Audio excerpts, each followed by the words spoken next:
Oh, Erica, the bitch talked about my son. You ain't shit, so your child ain't shit. Fuck your son. Fuck your son. I said it. And I'll say it to your sorry ass face. How you gonna call somebody a walking STD when you syphilis embodied, Erica? Oh, Jesus Christ. It's Karen King and she got some new titties. Oh, goodness, and she's with Mama D. It's a Mama D makeover, and that's the last person I'm going to go to for a makeover. Hell, I'd stick with Karen King and her stolen fashions. Oh, Mama D getting the whole mommy makeover.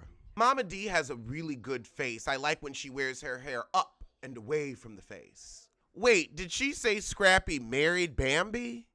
I'm lost. So Mama D done kicked her lethargic Lothario out the heezy. I don't blame her. I always thought she could have done better than Ernest. What 28-year-old man is with a 68-year-old woman? I guess he's trying to learn his thieving ways from the best. Now, I will say, I don't care how much marijuana he was moving, it was fucking marijuana. And we know these laws do disproportionately affect people of color.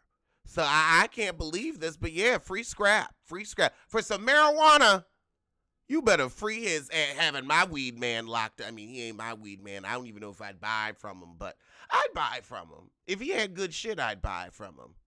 You know, you got to test them first couple times, because the first couple times they going to give you their own weed, that real good. Third and the fourth is when they start giving you that BAP-ass bullshit. BAP-ass bullshit. My New Yorkers, we know what BAP is. We know about BAP. Oh, we have a young jock roasting at Uptown Comedy Club in Atlanta. I want to see a show about the comedy scene in Atlanta. Carly, you came to this roast because you like young jock and his sissy conk or his lesbian braids or whatever his hair is. You like young jock. Admit it and move on. I mean, I'd be embarrassed, but sometimes you have to admit things that are embarrassing. So the heifer whose name I always forget, the one who wanted to be project manager for one of them Hispanic heifers, I think. The problems in Sierra and Shooter's marriage were before the son passed. And even though the son passed, that doesn't mean that everything else is erased and hidden heifer crouching baby mamas ain't out there ready to lunge on her ass. So I see why she's like, I'm going to support you a little bit, but I got to walk away from this. I'm not mad at Sierra. Shooter wasn't shit to her in the marriage. She don't need to be shit to him now. This project manager is a treacherous heifer, and this is why I don't like her. On one hand, she's saying, oh, your wife should be here. On the other hand, you hooking him up with new heifers. Pick your spot and stay in your lane. Aha! She said, I ain't Sierra's friend. I know Shooter more than her. I told you, watch out for this project management heifer. She has a liar's face and a shitty wig. And Carly was like, Sierra was at the funeral and I was there with her. She supported her husband, but she ain't got to stay with him. She is messy as fuck. I can't believe it. Carly Red can call somebody messy as fuck. Girl, get your ice skates ready because hell done froze over. Oh, God. Fucking Mimi. She getting Erica and the other heifers together to try to hash shit out. Honey, if you were so protective over your son, you wouldn't be on this piece of shit show. So fuck you, and fuck your lies. So the ain't shit project management heifer has proven herself to be ain't shit by telling Brittany business. Apparently, Brittany been fucking Stevie J too. I mean, the dick looked good, but it looked too big for me. I would applaud. But that's really all I can do. I'm not about to move my intestine, relocate my liver, or unhinge my jaw for a sorry piece of shit like Stevie J. I don't care how good you look naked. You ain't tearing up this pussy. So we talk about the showcase and all men can talk about is excuses. Me and Jazzy have been trying to link up. Jazzy ain't returning your calls, and honestly, he ain't come up with a hit since 1-2-Step. All he's given us is a reality show appearance here and there, and a sex scandal here and there. Maybe if Sissy Faye came out the closet, he might be able to do something new, but good luck, sis. And I do mean sis. especially if you're working with talent like Erica Mena's. So in her confessional, trying to give us a Revlon look, Erica tells us, look, I ain't gonna fuck with Danger Zone, but I'm gonna go to start some shit. So you still fucking with Danger Zone, and you ain't even getting no album release out of it. Maybe it's because you know you can't sing. Maybe it's because you heard those notes you strangled out of a cat and realized, I might need to sing less. Now, if only you could realize you need to say less as well. And do less. Because you are less. Whenever I think less, I think Erica Mena. Erica, never put your hand over your face when you're crying because your hands show your age. I don't know what work you've had done and what makeup artist you using, but oh my God, it looks like a lizard has its claw over your mouth right now. Claw, paw. What do lizards have?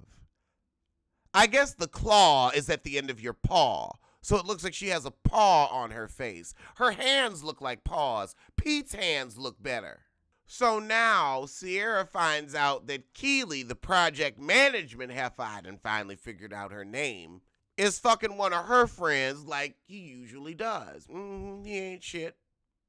And you need to finish off that divorce. Sign the paperwork, but before you send it in, run his ass over and then hit him with the back tire. Get your life insurance, because that's all he ever gonna be worth is a life insurance check. In the words of the incandescent, the irreverent, and the beautiful, it's Rocks. Oh, God, it's motherfucking Frost Facts. I don't know if I can deal with any more Kirk and Rashida's plot line that doesn't involve Rashida running his dumb ass over. Make sure you get that Adam's apple flat to the ground, because he ain't gonna die unless you get that Adam's apple. He be one of them getting up ass heifers. Stevie J is doing a photo shoot for Penthouse. I don't know why he got clothes on. I mean, honey, if you're going to do a photo shoot for Penthouse, you better pull out that penis. But he invited Esquilita to tell her, well, you can show some titty now. You can show some. Fast forward. I ain't even here for it. Sir, I'll see you when you get out of jail. And her dumbass getting the photo shoot. That's why I fast forward. Oh, Jesus Christ. Karen King and her bail bondsman. But you know what? I bet this is the realest relationship we'd have ever seen on Heifers and Hip Hop. So Karen King finds out from her bail bondsman, that's my best friend, that's your best friend, that Scrap ain't even up for parole until 2019. But he say he getting out any day now. Remember that Lifetime show, Any Day Now, with Lorraine Toussaint and... who was that redheaded white heifer who was on, not the Sugar Baker show, although that's what it should have been called, Designing Women. Her name on the show was Mary Jo. What is her name? Because I love her as an actress. She was Janine in Ghostbusters. I'm going to have to look it up. Y'all know who she is. She's very talented. I wish she would work more now, honestly, but, she probably counting her money somewhere. Not to get too off topic, but yeah, Karen King in here with a face fake crack. You knew your son wasn't getting out for a minute. So Kirk decides to ambush Rashida and try to badger her ass into being with him again. Rashida, I want you to slit his throat Adam's apple first. And I mean that. I mean it. I don't want you to get caught. I don't want you to go to jail. I just want you to get your life insurance from him because that's all he's worth. He is a true burden. He is a piece of garbage.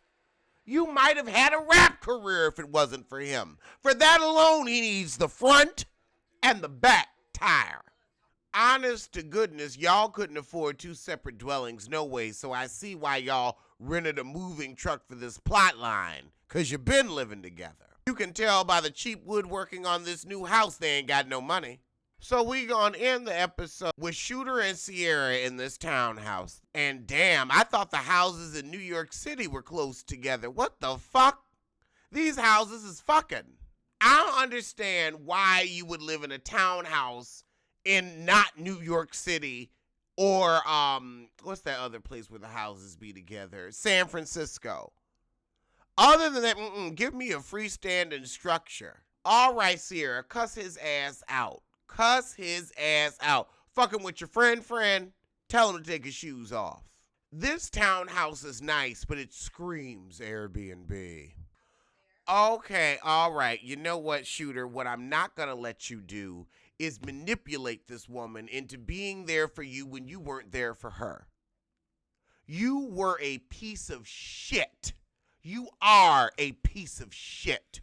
And you treated her like shit throughout your marriage. So guess what? When your son dies, she don't have to give you pussy on demand to try to get you to feel better. You're a worthless manipulator, and I want nothing to do with you.